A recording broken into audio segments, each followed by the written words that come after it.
Students, welcome back to वृद्धि academy channel. Last video में मैंने आपको बताया था 5 वेरिएबल बुलियन एक्सप्रेशन को कैसे हम के मैप के थ्रू यूज़ करते हैं, कैसे हम उसको सॉल्व करते हैं। तो जिस भी स्टूडेंट ने वो वीडियो नहीं देखी है वो सजेशन में मैंने लिंक प्रोवाइड किया है, वहाँ से चेक कर सकता है।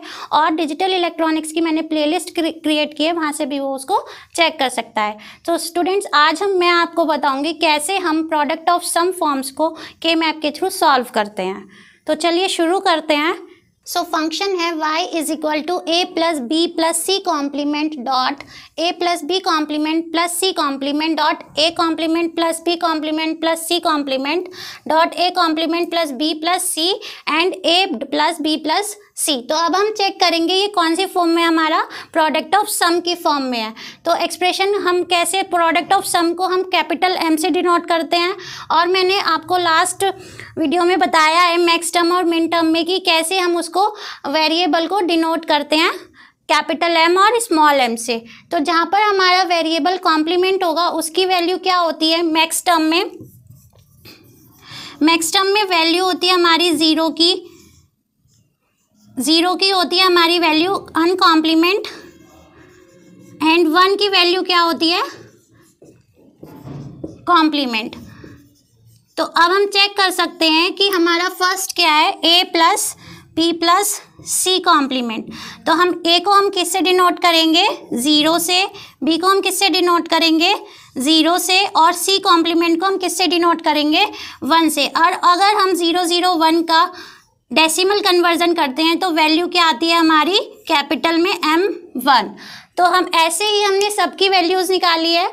इसकी हो गई M3, इसकी वैल्यू हो गई M7, इसकी वैल्यू हो गई M4 और इसकी वैल्यू हो गई M0। अब हम चेक करते हैं कि हमारे कितने वेरिएबल्स यूज़ हो रहे हैं। इसमें 3 वेरिएबल्स यूज़ हो रहे हैं।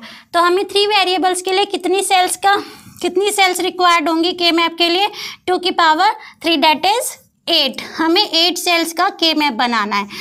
तो जैसे मैंने आपको लास्ट वीडियोस में बताया है कैसे हम बनाते हैं 3 वेरिएबल के मैप। तो a हमने यहाँ पर लिया है और b c वेरिएबल हमने इस साइड लिया है। तो इसको किससे डिनोट करते हैं? 0 0 से, 0 1 1 1 एंड 1 0। अब हमें क्या करना है? पोस्ट फॉर्म में पहले सॉफ्ट फॉर्म में हम किसकी ग्रुपिंग करते थे? वंस की ग्रुपिंग करते थे।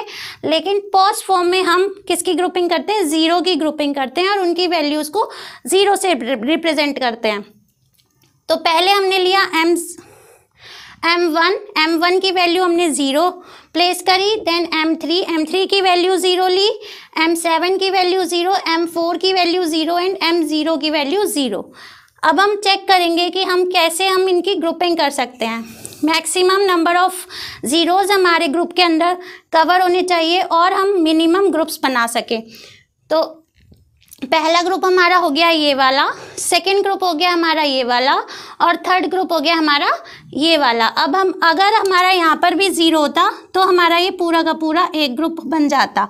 तो मैंने आपको बताया था रूल्स में कि कैसे हम ग्रुपिंग बनाते हैं और कैसे हम नंबर ऑफ ज़ीरोज़ और नंबर ऑफ वंस को कवर अप करते हैं। अगर अब क्या फर्स्ट ग्रुप से क्या एक्सप्रेशन आता है हमारा? फर्स्ट ग्रुप से हमारा एक्सप्रेशन आएगा a प्लस a कॉम्प्लीमेंट 1 हो जाएगा।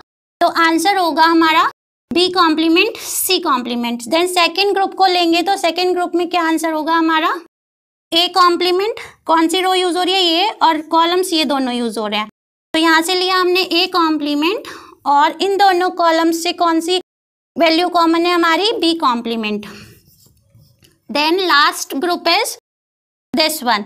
तो इसमें कौन सी a प्लस a कॉम्प्लीमेंट की वैल्यू 0 1 हो जाएगी और b c हमारा एज इट इज आंसर में आ जाएगा। अब हम चेक कर रहे हैं कि ये हमारा कौन सी फॉर्म में है? ये हमारा पोस्ट फॉर्म में है, लेकिन हमारा आंसर कौन सी फॉर्म में आया है? ये हमारा आंसर है सॉफ्ट फॉर्म में, मतलब वेरिएबल्स का प्रोडक्ट का सम हो रहा है। तो हमें आंसर भी हमें पोस्ट फॉर्म में कन्वर्ट करना होता है। तो इसको कन्वर्ट करने के लिए हम इसकी वैल्यूज़ को आंसर को हम क्या करेंगे? कॉम्प्लीमेंट करेंगे।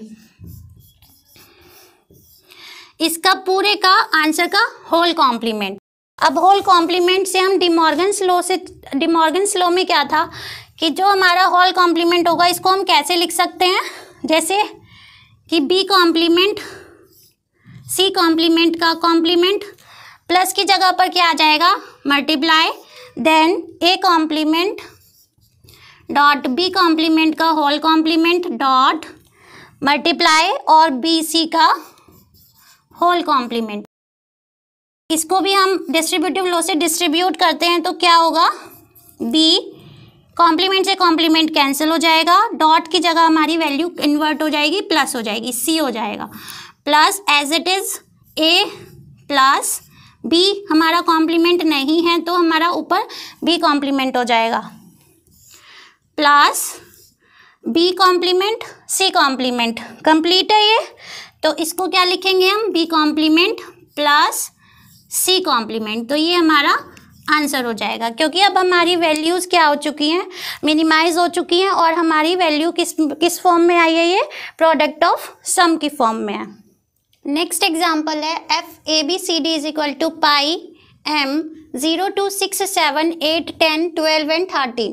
तो अब वैल्यू कौन सी है, ये हमारी पाई की वैल्यू है और कैपिटल एम है, तो हमारा कौन सा फंक्शन है, पॉज फॉर्म में फंक्शन है। तो हम इसको किससे रिप्रेजेंट करेंगे, 0 से रिप्रेजेंट करेंगे। तो 0 2 7 6 12 13 एंड 8 एंड 10 को हमने 0 से प्लेस्ड कर दिया है। अब इसको कैसे ग्रुप बनाएंगे, हमारा एक तो हो गया ये साइड वाला, कॉर्नर्स वाला एक ग्रुप हो गया हमारा ये वाला, और एक ग्रुप हो गया हमारा ये वाला। तो मैक्सिमम हमारे कितने पेयर्स का ग्रुप हो रहा है, 4 पेयर्स का और 2 पेयर्स का। तो कितने ग्रुप्स बन रहे हैं हमारे, 3। तो फर्स्ट पेयर में हम चेक करते हैं कि कौन कौन सी रोज हमारी यूज़ हो रही है और कौन कौन से हमारे कॉलम यूज़ हो रहे हैं।